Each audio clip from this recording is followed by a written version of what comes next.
I always learned as a child, do not go out and forage for your own mushrooms. No. It was like just a flat out, you don't do it. I know people do it. I know like people go out for morels and they know what they're doing. I am one of those people who do not know what I'm doing. So I will not go out and look for morels, even though I know what they look like, because there are actually very poisonous ones that look fairly similar. In Australia, it's a place you think of, breathtaking landscapes, vast deserts, unique wildlife. Recently, one individual in Australia went out to the yard and wanted to help create a delicious dinner. And they picked a couple mushrooms. And I think I learned it on Rescue 911. That's why I learned not to eat mushrooms from the outside, because I think someone died in the episode. It was horrible. And that's the thing. It's not like you just die in your sleep. You die a horrible death because you've been poisoned. Yeah, it's not like trippy mushrooms either. I'm sure those are out there too, but you're like really kind of taking a gamble of you're going to have a really good trip, you're going to have a horrible trip, you're going to die, or you're going to have a delicious dinner. All in the one little thing you foraged out there. You don't really know what you're going to get. Aaron Patterson had a dinner party, took a dark turn that no one anticipated. She painstakingly prepared a beef Wellington, which is not an easy thing to prepare correctly. Tell us what a beef Wellington is, if you would, please, because you have a culinary degree. I don't think I've ever prepared one, honestly. I've had one. It's good. It's a classic dish. It's one of those, if you look at old movies, they're like, the beef Wellington, please. Yes. It's an English origin dish. It involves enveloping a tenderloin cut in a flaky puff pastry and then packing it with a blend of spices and mushrooms, typically mushrooms, thyme, shallots, and that's basically caked around the thing, and then there's a puff pastry around it, and you bake it, and you cut it, and it should be, nice and juicy and delicious. So let me ask you this from a cooking perspective, because I have my head stuck on food TV constantly. Mm-hmm. Do you cook the beef before you put the pastry around it, or do you just bake it and the whole thing cooks that way? I think you bake it the whole way. Again, I have not made one. If I have, it's been a long time. But okay. I wanted to know, because I'm suddenly kind of craving something like that for dinner. You should go forage and then have it for dinner. So she served her culinary masterpiece. Guests are like, ooh, this is great. And then they started experiencing severe symptoms that really were not good at all. It was not glasses clinking and laughter in the room. It was a scene of panic and distress.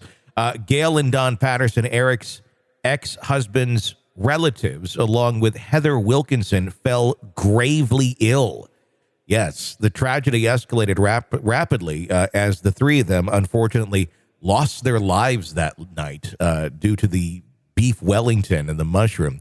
Two others, relatives by marriage to Aaron's ex-husband, became critically ill. Heather Wilkinson's spouse, Ian, was rushed to the Melbourne hospital and is now on a wait list for a liver transplant. Oh, God. Yeah.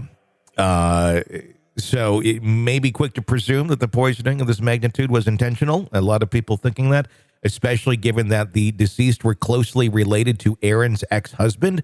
The truth is probably a lot more complicated than that.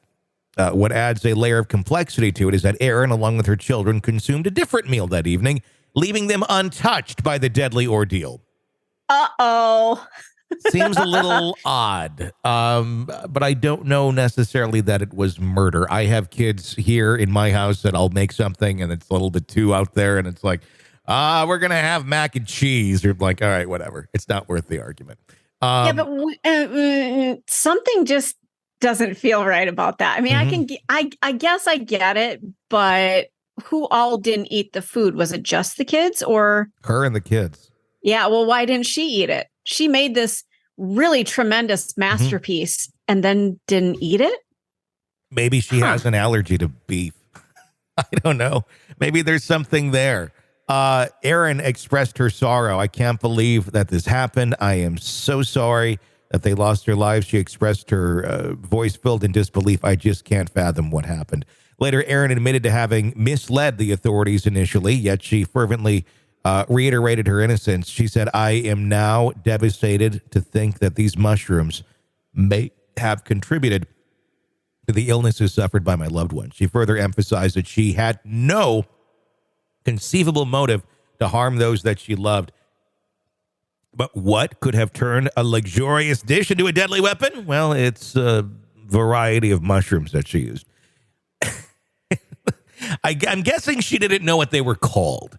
It's called the death cap mushrooms. Well, okay, in today's world, I have an iPhone, and I would imagine it's available for Android as well. There's an app called I think it's Picture This or something. I have a subscription.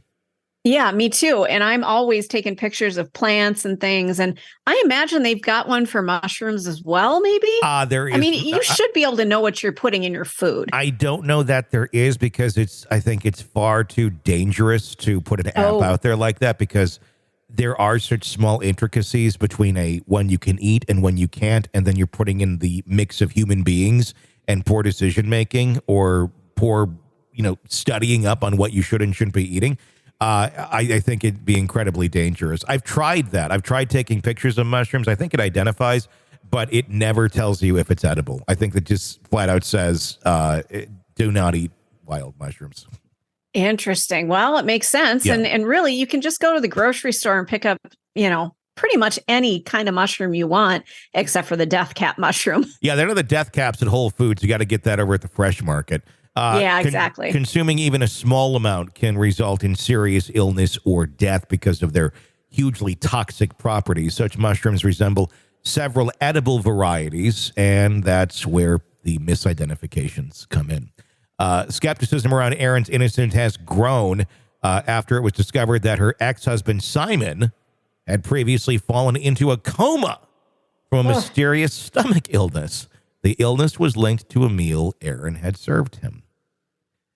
Erin, doesn't this sound like is it the Corey Richins case that we're following? Kind of does. Yeah. Erin remains a person of interest in the ongoing investigation. It's crucial to underscore the dangers associated with wild mushrooms. Foraging and consuming them without expert knowledge is a game of Russian roulette. I don't know enough about this case to really make a judgment. I mean, on the surface, it looks pretty damn suspicious. Or she could just be a complete idiot. and she likes to cook with shit she finds outside and throws caution to the wind. That really could be it, too. I don't, without more evidence, I don't know. I mean, the fact that she was having a dinner party with friends of her ex and stuff, I would assume that it wasn't like a contentious dinner party. Like, it's probably a normal one, but they died. Well, and there's a fabulous show on Apple TV called, I think it's After Party. And this story just totally reminds me of it. You'll have to look it up, but it's basically just a murder mystery is what this is. So I wonder if that's a kind of going on. And I saw too yesterday, I think that she had lied to police about something as well. Did. I don't know exactly why. I think she lied about the mushrooms. She didn't know that they could have been poisonous, I think is what the lie was. And then I think she realized later, or didn't want to be looked at as a suspect for serving your party death cap mushrooms. Yeah. Well, be careful what you eat, I guess. It's Erin in the kitchen with the mushrooms. You're locked into the Hidden Killers podcast. Want more? Start binging on all of our true crime podcasts right now through Apple Podcasts and get an ad-free experience when you sign up to be a True Crime Today Premium Plus member exclusively on Apple Podcasts. More of the Hidden Killers podcast dropping soon. Press subscribe now.